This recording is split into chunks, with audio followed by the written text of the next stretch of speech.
ഒരിക്കൽ ഞാൻ ഇക്കെ ഷൂട്ടിംഗ് സ്ഥലത്ത് വെച്ചിട്ട് പരിചയപ്പെട്ടിട്ടുണ്ടായി. അതിന് പിന്നെ ഇക്കായിട്ട് ഒരു ബന്ധമില്ല. അങ്ങനെ ഒരു ദിവസം ഞാൻ സിദ്ദിഖയുടെ നമ്പറൊക്കെ തപ്പിയെടുത്തിട്ട് ഞാൻ ഇക്കനെ വിളിച്ചു.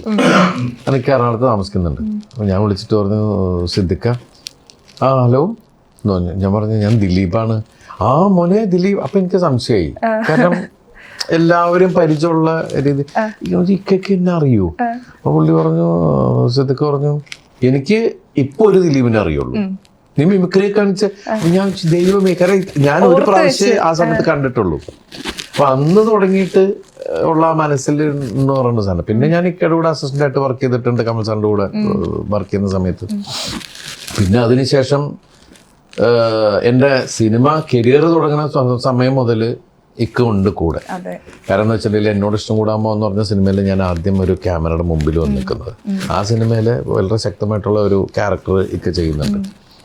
പിന്നെ അതിനുശേഷം ഒരുപാട് സിനിമകൾ നമ്മൾ ഏറ്റവും എടുത്തു പറയേണ്ട വെച്ചിട്ടുണ്ടെങ്കിൽ കഴിഞ്ഞ 100ാമത്തെ സിനിമ 100 ചില ദിവസം തിയേറ്ററിൽ ഓടിയ സിനിമയാണ് കാര്യസ്ഥൻ. അതിൽ സിദ്ദിഖായിരുന്നു എൻ്റെ അച്ഛൻ.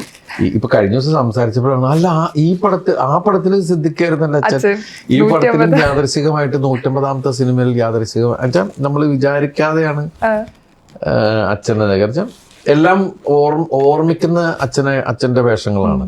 ബാലം വക്കീലാണെങ്കിലും ബാലം വക്കീലിലെ അച്ഛനെ നമുക്ക് മറക്കാൻ പറ്റില്ല.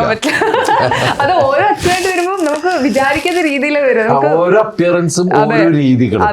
കാര്യസ്ഥലിലെ അച്ഛൻ വളരെ നല്ല ഒരു അച്ഛനമ്മയോട് പ്രണയിച്ചു പോയതിന്റെ പേരിലുണ്ടായ ഒരു വലിയ വിഷയം തീർക്കാൻ വരുന്നൊരു മകനാണ് അല്ലേ?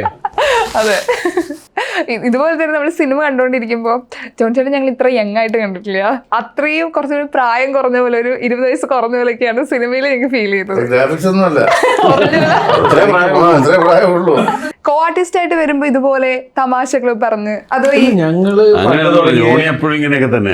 പ്രത്യേകിച്ച് ഞങ്ങള് തമ്മിലെന്ന് വെച്ചാൽ ഞാൻ കമൽ സാറിന്റെ അസിസ്റ്റന്റ് ആയിരിക്കുന്ന സമയത്ത് ജോണി തുളസിയുടെ അസിസ്റ്റന്റ്. ഞങ്ങൾ ഒരേ ലോഡ്ജിലെ താമസിച്ചിരുന്ന ചെന്നൈയില്. അപ്പൊ ആ ഒരു സൗഹൃദം അന്ന് തുടങ്ങിയിട്ടേ ഉള്ള ഒരു സാധനം ഉണ്ടല്ലോ. അത് എനിക്ക് തോന്നുന്നത് ഏകദേശം ഇപ്പൊ ഒരു 33-34 വർഷമായി ഞങ്ങൾ തമ്മിലുള്ള ബന്ധം. ഞാൻ ചെന്നൈയില് അസിസ്റ്റന്റ് ആയിട്ടായിട്ട് ചാൻസ് ചോദിച്ച് നടക്കുമ്പോൾ സാംസൺ എന്ന് പറഞ്ഞ് ഫൈറ്റൊക്കെ അഭിനയിക്കുന്ന ഒരു ആർട്ടിസ്റ്റ്, ഒരു ജൂനിയർ ആർട്ടിസ്റ്റാണ് പുള്ളി സാംസൺ. അദ്ദേഹം ഈ വിഷ്ണു ലോകത്തിന് പോയിട്ടുണ്ട്. അപ്പം ഞാൻ ചോദിക്കുക, ആരെങ്കിലും പുതിയ അസിസ്റ്റന്റുമാരെ കമൽ സാറിന് കിട്ടിയോ, വല്ല ചാൻസും ഉണ്ടോ?